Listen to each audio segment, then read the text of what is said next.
بَلَىٰ مَنْ أَسْلَمَ وَجْهَهُ لِلَّهِ وَهُوَ مُحْسِنٌ فَلَهُ أَجْرُهُ عِندَ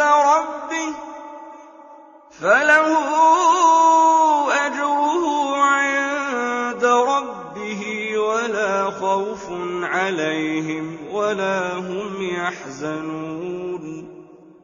وَقَالَتِ الْيَهُودُ لَيْسَتِ النَّصَارَىٰ عَلَىٰ شَيْءٍ وَقَالَتِ النَّصَارَىٰ لَيْسَتِ الْيَهُودُ عَلَىٰ شَيْءٍ وَهُمْ يَتْلُونَ الْكِتَابَ كَذَٰلِكَ قَالَ الَّذِينَ لَا يَعْلَمُونَ مِثْلَ قَوْلِهِمْ فَاللَّهُ يَحْكُمُ بَيْنَهُمْ يَوْمَ الْقِيَامَةِ فِيمَا كَانُوا فِيهِ يَخْتَلِفُونَ